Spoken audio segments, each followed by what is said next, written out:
La reina de corazones abre el suyo justo ahora, muerte de Vargas Llosa. Isabel Preisler sin líneas rojas. Mi verdadera historia está a punto de salir y ya está en boca de todos. El éxito de Isabel ha sido siempre fomentar cierto misterio sobre su vida. No entiende cómo ha llegado tan lejos. Ella es Historia de España. ¿Se atreverá Isabel Preisler a contar todo sobre Mario Vargas Llosa? ¿Demandarán los hijos del Nobel por difamación e injurias? ¿Qué secretos oscuros va a revelar la reina de corazones en su libro? ¿Por qué la familia Vargas Llosa tiene abogados listos para actuar? ¿Es Isabel una viuda negra que siempre ha vivido de hombres ricos y poderosos? ¿Calculó este movimiento desde que el escritor murió hace solo 6 meses? ¿Qué papel jugó realmente Tamara Falcó en la ruptura? El próximo martes, 22 de octubre de 2025, en apenas unos días, sale a la venta el libro más esperado y más polémico del año. Mi verdadera historia, de Isabel Preisler. 336 páginas, donde promete contar la verdad sobre su vida, romper mitos, desvelar secretos y, muy especialmente, hablar sin tapujos de su relación con Mario Vargas Llosa, el escritor que murió hace apenas 6 meses. El Nobel de Literatura, que falleció el 13 de abril de 2025 sin poder defenderse. Y ahora, su familia está preparada para la guerra. Los hijos de Vargas Llosa, Morgana, Álvaro y Gonzalo ya tienen abogado contratado. Ya han avisado públicamente que si Isabel arremete contra su padre, si roza lo injurioso, si mancha el nombre del Nobel, irán hasta las últimas consecuencias. Demanda por difamación. Querella por injurias. Acción legal inmediata. No van a permitir que nadie, y mucho menos una exnovia despechada, destroce el legado de uno de los escritores más importantes del siglo XX. Porque esto no es un libro cualquiera. Esto es una venganza calculada. Una venganza que Isabel lleva planeando desde que Vargas Llosa cerró los ojos para siempre. Y lo ha hecho en el momento perfecto. Cuando él ya no puede responder, cuando él ya no puede dar su versión, cuando él está bajo tierra y ella tiene la palabra cobarde. Esa es la palabra que muchos están utilizando para definir esta jugada magistral de la socialité más famosa de España. Pero vayamos al principio. Vayamos a conocer quién es realmente Isabel Preisler. Porque para entender este escándalo, para entender por qué está a punto de estallar la bomba mediática más grande de 2025, tenemos que hablar del patrón de comportamiento de una mujer que lleva toda su vida saltando de millonario en millonario, de poderoso en poderoso, de fortuna en fortuna. Isabel Preisler nace en Manila, Filipinas, en 1951. Familia acomodada, colegios privados, alta sociedad filipina. Con 19 años llega a Madrid a estudiar. Y ahí empieza la leyenda, o la estrategia. Depende de cómo se mire, porque Isabel no pierde el tiempo. En 1970, con apenas 19 años, conoce a Julio Iglesias, el cantante que está empezando a despuntar, el galán que acaba de dejar el fútbol por la música, el hombre que va a convertirse en una estrella mundial. 7 meses después de conocerse, están casados. 7 meses. Isabel embarazada de Chabeli. Y Julio firmando el contrato matrimonial. Muchos dicen que fue él quien insistió en casarse. Que Isabel estaba dispuesta a ser madre soltera. Que no le importaba el matrimonio. Pero casualidades de la vida, se casa. Con un hombre que está a punto de convertirse en uno de los cantantes más ricos del planeta. El matrimonio dura 7 años. 3 hijos. Chabeli, Julio José y Enrique. 3 herederos de una fortuna que hoy supera los 750 millones de euros. Porque Julio Iglesias no solo cantaba, invertía, compraba propiedades, construía un imperio. Y cuando se divorcian en 1979, Isabel se lleva su parte. No económicamente directa, pero sí a través de los hijos. 3 hijos que heredarán cientos de millones. 3 hijos que garantizan que Isabel nunca tendrá que preocuparse por el dinero. Pero Isabel no se conforma. En 1980, apenas un año después de divorciarse de Julio, se casa con Carlos Falcó. El Marqués de Griñón. Título nobiliario. Propiedades históricas. Viñedos. El Rincón. Esa finca del siglo XIX que vale una fortuna. Isabel se convierte en marquesa. Su hija Tamara nace en 1981. Y de repente, Isabel no solo tiene dinero, tiene clase, tiene título, tiene acceso a la aristocracia española. El matrimonio dura 5 años. Y aquí empieza a repetirse el patrón, porque Isabel conoce a Miguel Boyer, el ministro de Economía y Hacienda, uno de los hombres más poderosos de España, un político con conexiones, con influencia, con dinero. Y según cuenta la propia Tamara Falcó, Isabel se enamoró locamente, tan locamente que dejó a su marido, abandonó su matrimonio, le fue infiel con el ministro. Y aquí viene lo interesante. Cuando Isabel se separa de Carlos Falcó, le presta 40 millones de pesetas, una cantidad enorme para la época. ¿Por qué? Oficialmente para evitar que las propiedades familiares del marqués fueran embargadas, para salvar el Rincón, para proteger la herencia de Tamara. Qué generosa, ¿verdad? ¿O qué calculadora?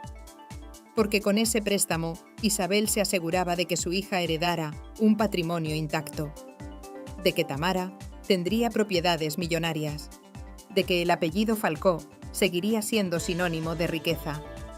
Y se casa con Miguel Boyer en 1988. El gran amor de su vida, dicen, el hombre con el que estuvo 30 años, hasta que él muere en 2014. Viuda, otra vez con una herencia garantizada, porque Miguel Boyer no era precisamente un funcionario cualquiera, era un hombre con patrimonio, con inversiones, con activos, y cuando muere, Isabel hereda, y sus hijos heredan. Ana Boyer, la hija de ambos, se convierte en heredera de una fortuna considerable. Pero espera, que la historia no termina ahí, porque apenas unos meses después de enviudar, Isabel empieza a ser vinculada con Mario Vargas Llosa, el Nobel de Literatura, el escritor más prestigioso de habla hispana, el intelectual que llevaba décadas casado con Patricia Llosa. Y de repente, en 2015, Isabel reconoce públicamente que está con él. Curioso, ¿no? Siempre hombres poderosos, siempre hombres con dinero, siempre hombres con prestigio. Julio Iglesias, cantante millonario. Carlos Falcó, marqués con propiedades. Miguel Boyer, ministro con fortuna. Mario Vargas Llosa, Nobel de Literatura. Y ahora, según rumores, ya hay otro millonario en el horizonte. Un empresario divorciado de unos 70 años con gran patrimonio. Isabel Preisler no ha trabajado un solo día de su vida en un empleo convencional. Ha vivido de ser Isabel Preisler, de su belleza, de su elegancia, de su capacidad para estar siempre en el lugar correcto, con la persona correcta, en el momento correcto. Viuda negra, la llaman algunos. Estratega, la llaman otros. Superviviente, se define ella misma. Pero el patrón está ahí, innegable, evidente, repetido durante más de 50 años. Y ahora volvemos a Vargas Llosa, porque la relación con el Nobel no fue como las anteriores. Esta vez no hubo boda. Esta vez no hubo herencia garantizada. Esta vez las cosas se complicaron. Y mucho. Porque Mario Vargas Llosa no era Miguel Boyer. No era un hombre fácil. No era alguien que se dejara manejar. La relación se hace pública en 2015. Pero antes, mucho antes, hubo movimientos, hubo estrategias, hubo cartas. Porque Patricia Llosa, la exmujer del escritor, no se quedó callada. En mayo de 2015, antes de que la relación fuera oficial, Patricia le envía una carta a Isabel. Una carta demoledora. Una carta que Isabel guardó durante años y que filtró a la prensa en 2023, cuando ya estaba rota con Vargas Llosa. En esa carta, Patricia le advierte a Isabel. Le dice textualmente que el Nobel la va a tratar exactamente igual que ha tratado a otras mujeres, que lo ha hecho 20 o 30 veces a lo largo del matrimonio, que es un mujeriego, que sus intenciones no son serias, que Isabel es solo un capricho más, una aventura más, un entretenimiento más, y le pide una reunión. Quiere hablar con ella de mujer a mujer. Quiere explicarle quién es realmente Mario Vargas Llosa. Quiere advertirle de lo que le espera. Pero Isabel nunca respondió a esa carta. Nunca se reunió con Patricia. ¿Por qué? Porque Isabel ya había tomado su decisión. Ya había calculado los beneficios. Ya sabía que ser la pareja de un Nobel de literatura le daba un prestigio que ningún millonario podía comprar. Porque eso es lo que Isabel buscaba con Vargas Llosa. No era el dinero. Isabel ya tenía dinero. Era el prestigio intelectual. Era poder decir que había conquistado a uno de los escritores más importantes del siglo. Era codearse con la élite cultural. Era aparecer en eventos internacionales del brazo de un premio Nobel. Era pasar de ser la ex de Julio Iglesias a ser la compañera de Vargas Llosa. Y durante 8 años, de 2015 a 2022, la relación funcionó, al menos en público, porque en privado todo era diferente, muy diferente. Y eso es lo que Isabel va a contar en su libro. Eso es lo que tiene aterrorizada a la familia Vargas Llosa. Eso es lo que puede desatar la guerra legal del año. Porque según todos los rumores, según todas las filtraciones, según todo lo que se ha ido sabiendo poco a poco, Mario Vargas Llosa era un hombre celoso, muy celoso, enfermizamente celoso. Cada vez que Isabel asistía a un evento, él la interrogaba después, que por qué había saludado así a ese hombre, que con quién había estado hablando, que por qué se había reído tanto, que por qué llevaba ese vestido. Celos infundados, celos paranoicos, celos que asfixiaban a Isabel, porque ella había pasado décadas siendo la reina de corazones, asistiendo a galas, posando en alfombras rojas, siendo el centro de atención, y de repente tenía que dar explicaciones, tenía que justificarse, tenía que aguantar reproches, tenía que soportar humillaciones verbales en privado. Y aquí viene el episodio clave. El 30 de noviembre de 2022, fiesta de Moet en Madrid. Isabel asiste como siempre, impecable, elegante, sonriente. Pero al volver a casa, todo explota. Vargas Llosa monta una bronca monumental, una discusión brutal. Tanto que una amiga de Isabel, que estaba al teléfono con ella en ese momento con el altavoz puesto, escuchó todo, los gritos, los reproches, las acusaciones, el descontrol. Isabel salió del baño llorando, llamó a su amiga, le contó que no podía más, que estaba harta, que esa situación era insostenible, que llevaba años aguantando ese tipo de escenas, que Vargas Llosa la estaba asfixiando emocionalmente, que quería control absoluto sobre su vida, sobre sus horarios, sobre sus amistades, sobre todo. Y unas semanas después, en diciembre de 2022, Isabel toma la decisión, rompe la relación y lo hace por carta, igual que hizo Vargas Llosa décadas atrás con Patricia, igual que había hecho ella en otras ocasiones. Por carta, sin dar la cara, terminando 8 años de relación con unas líneas escritas. Fría, calculadora, definitiva. Pero antes había pasado algo más. Algo que muchos señalan como el verdadero detonante de la ruptura. Tamara Falcó, la hija de Isabel, la marquesa de Griñón. La influencer católica, la que se había convertido en la niña mimada de la televisión española. Tamara había protagonizado un escándalo en octubre de 2022, apenas un mes antes de la bronca definitiva. Tamara viajó a México para participar en el Congreso Mundial de las Familias, y allí soltó unas declaraciones polémicas, muy polémicas, declaraciones que muchos calificaron de homófobas, declaraciones que generaron un escándalo enorme en España. Y Vargas Llosa se enfureció. Consideró imperdonables las palabras de Tamara. Se sintió avergonzado de estar vinculado a ese tipo de declaraciones. E Isabel lo tomó como una traición, como una falta de apoyo a su hija. Porque para Isabel, sus hijos están por encima de todo. Siempre han estado. Y que Vargas Llosa criticara públicamente a Tamara fue algo que nunca le perdonó.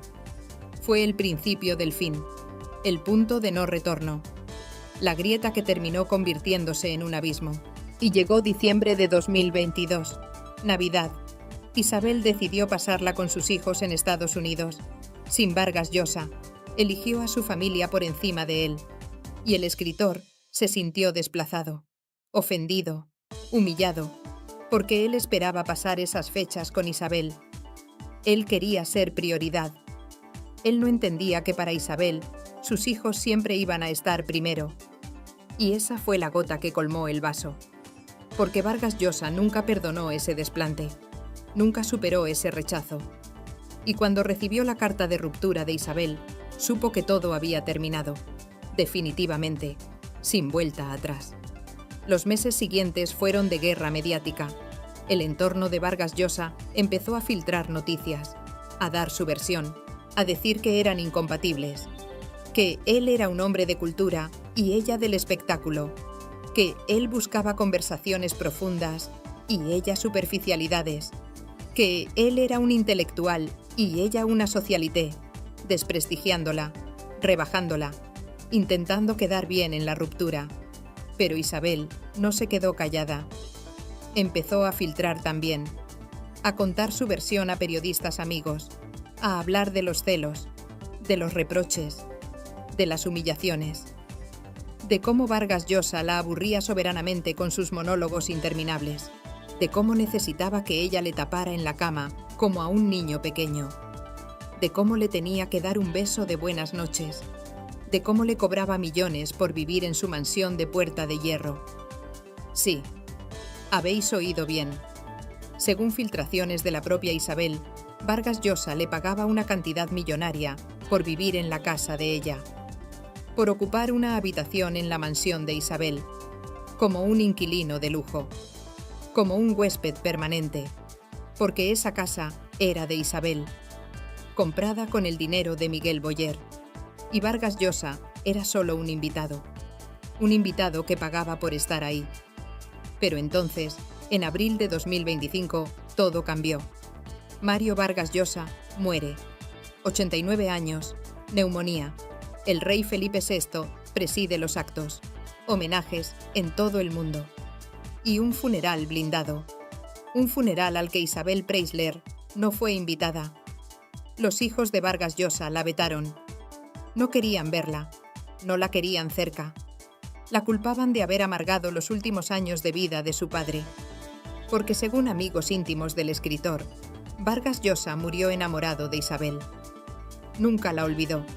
En 2023, apenas un año después de la ruptura, el escritor dijo públicamente que le gustaría mantener una amistad con ella, que la extrañaba, que había sido una parte importante de su vida.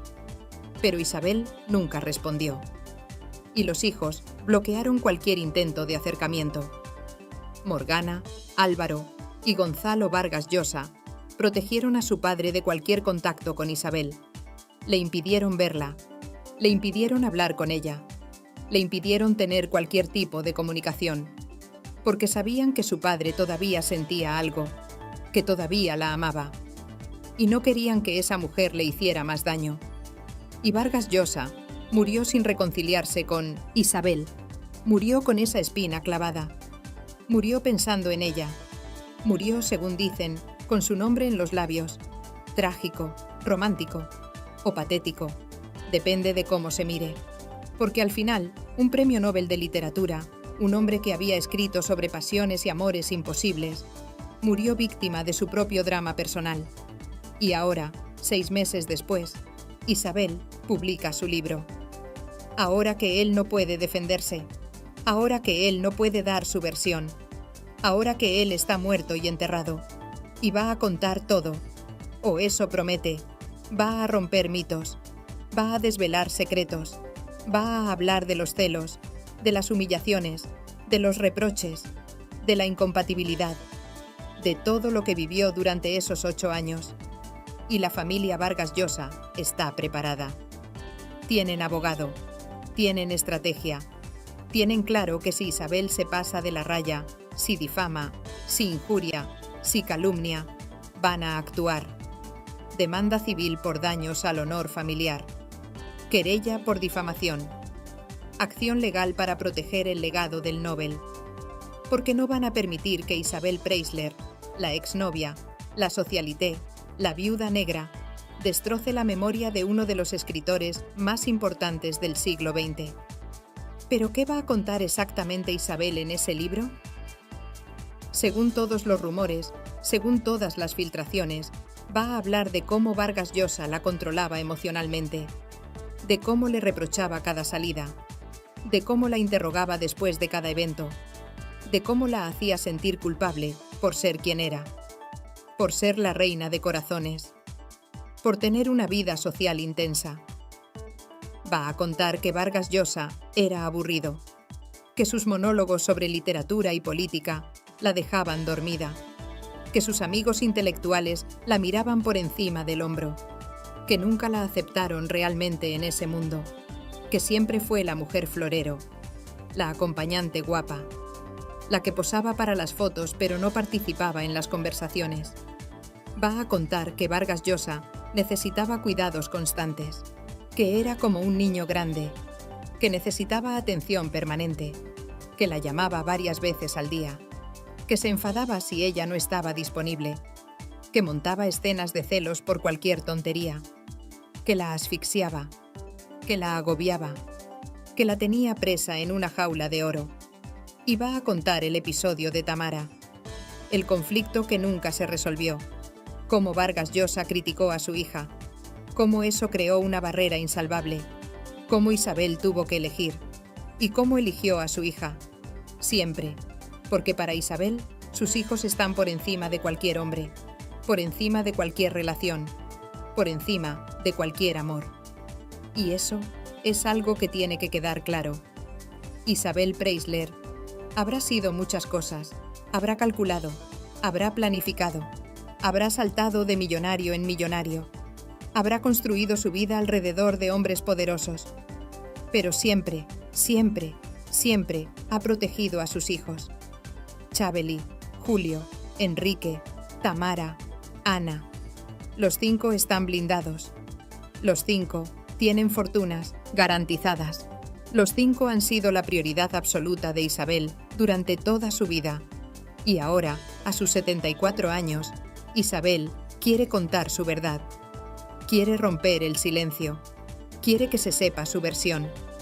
Antes de que sea demasiado tarde. Antes de que ella también se vaya.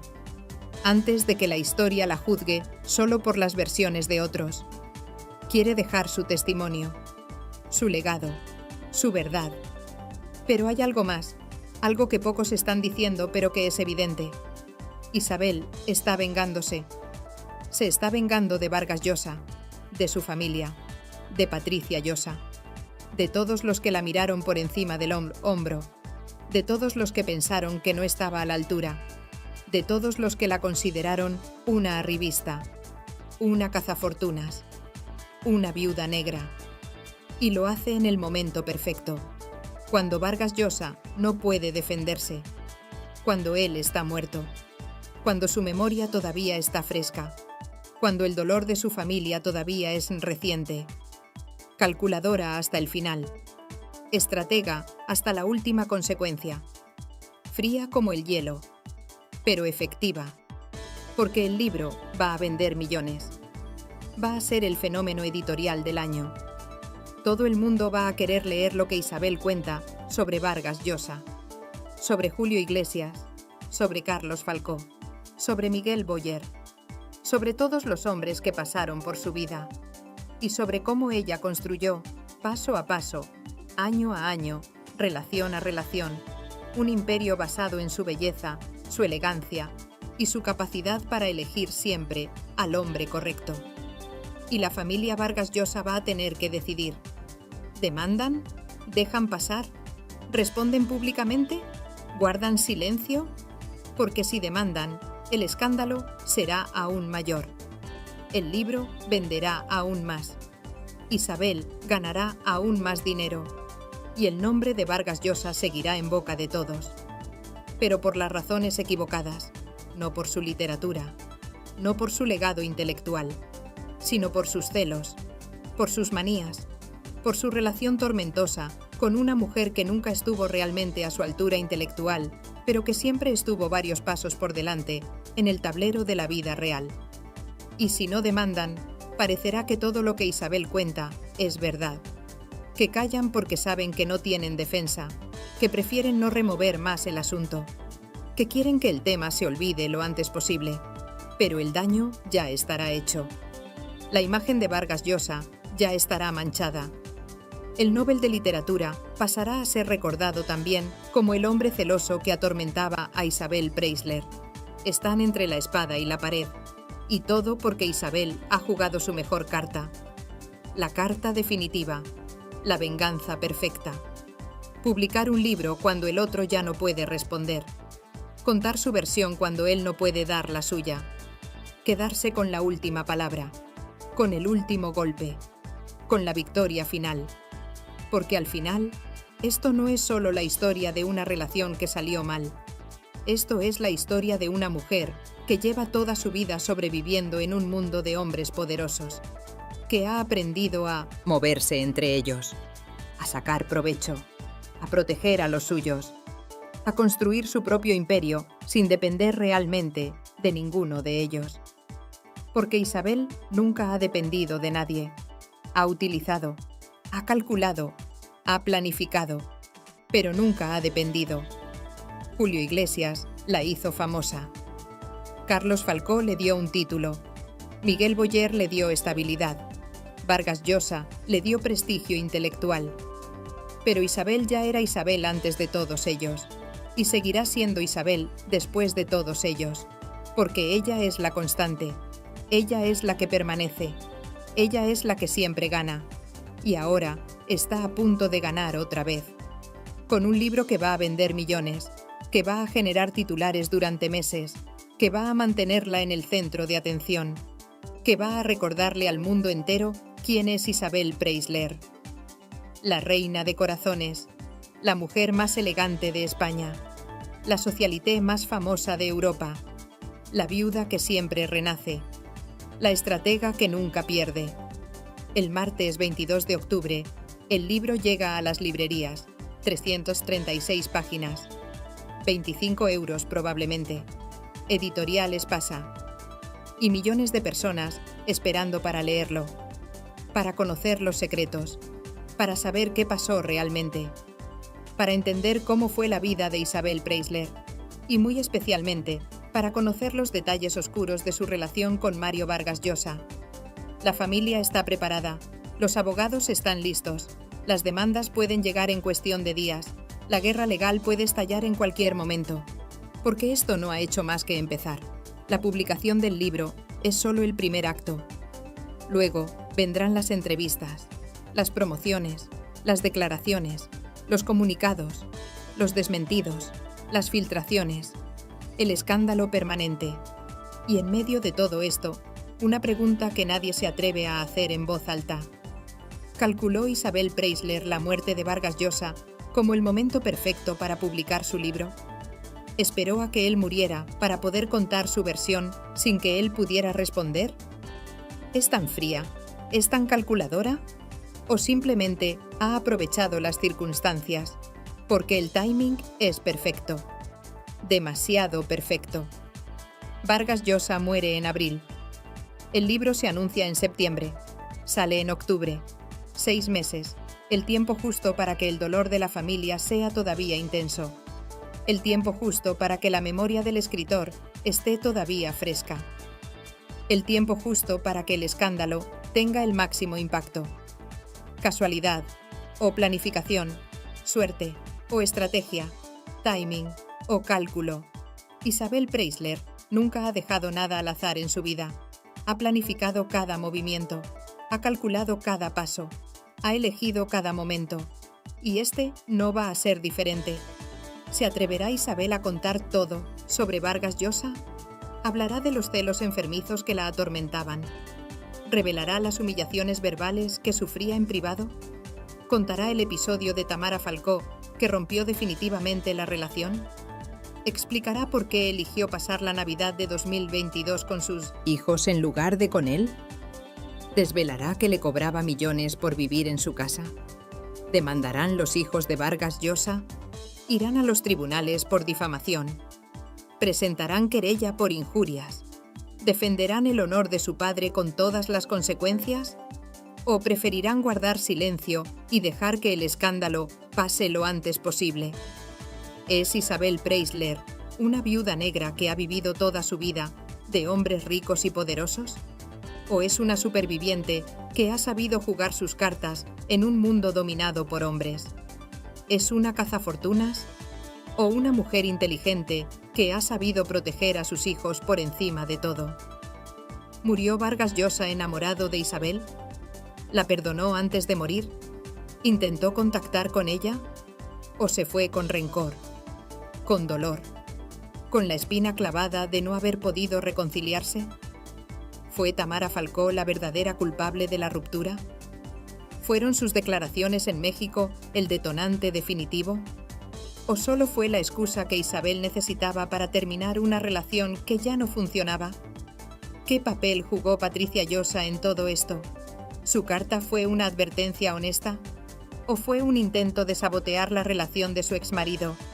¿Se ha reconciliado con su familia? ¿O sigue siendo la villana de esta historia? El martes 22 de octubre empezaremos a tener respuestas. O más preguntas. Porque con Isabel Preisler nunca se sabe. Siempre hay una carta más por jugar. Siempre hay un movimiento más por hacer. Siempre hay una sorpresa guardada. Siempre hay un as en la manga. La guerra acaba de empezar. La familia Vargas Llosa está preparada. Isabel Preisler tiene su libro listo. Los abogados están alerta. Los medios están expectantes. Y España entera está esperando.